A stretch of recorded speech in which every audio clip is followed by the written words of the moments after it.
حضرت سیدنا عمر فاروق رضی اللہ تعالیٰ عنہ کے تو کئی موقع پر آپ نے ارشاد فرمایا، کئی موقع پر آپ نے ایسے جملے ارشاد فرمائے۔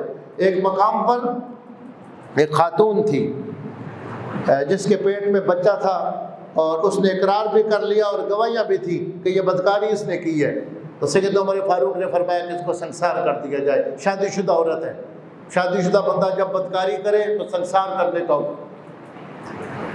تو جب یہ فیصلہ سنا دیا گیا تو حضرت علی کرم اللہ وجہہ نے فرمایا کہ آپ جلدی نہ کریں، اس کے پیٹ میں جو بچہ ہے وہ زندہ ہے، وہ جو اندر مر جائے گا اس کا قاتل کون ہے، اس کا ذمہ دار کون ہو؟ قصور تو ماں کا ہے، پیٹ میں جو بچہ ہے۔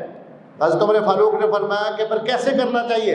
فرمایا کہ اس کا انتظار کیا جائے، بچہ پیدا ہو جائے، ماں اپنے بچے کو 2 سال دودھ پلائے، اس کے بعد ماں کو سنسار کر دیا جائے کہ جو پیٹ میں جو بچہ ہے اس کی جان بچ جائے۔ تو حضرت عمر فاروق نے فرمایا لولا علی لہلک عمر، آج علی نہ ہوتا تو عمر ہلاک ہو جاتا، کہ یہ انہوں نے جو میری رہنمائی کر دی ہے، مسئلہ بتا دیا ہے کہ وہ زندہ جان کو کس چیز کا نقصان ہو رہا ہے۔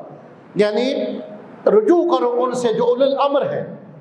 کچھ لوگ کہتے ہیں کہ اس سے مراد خلفائے راشدین ہے، لیکن یہ بات اس لیے درست نہیں کہ خلافت راشدہ تو 30 سال ختم ہو گئی، اور قیامت تک لوگ کیسے خلفائے راشدین سے رجوع کریں گے؟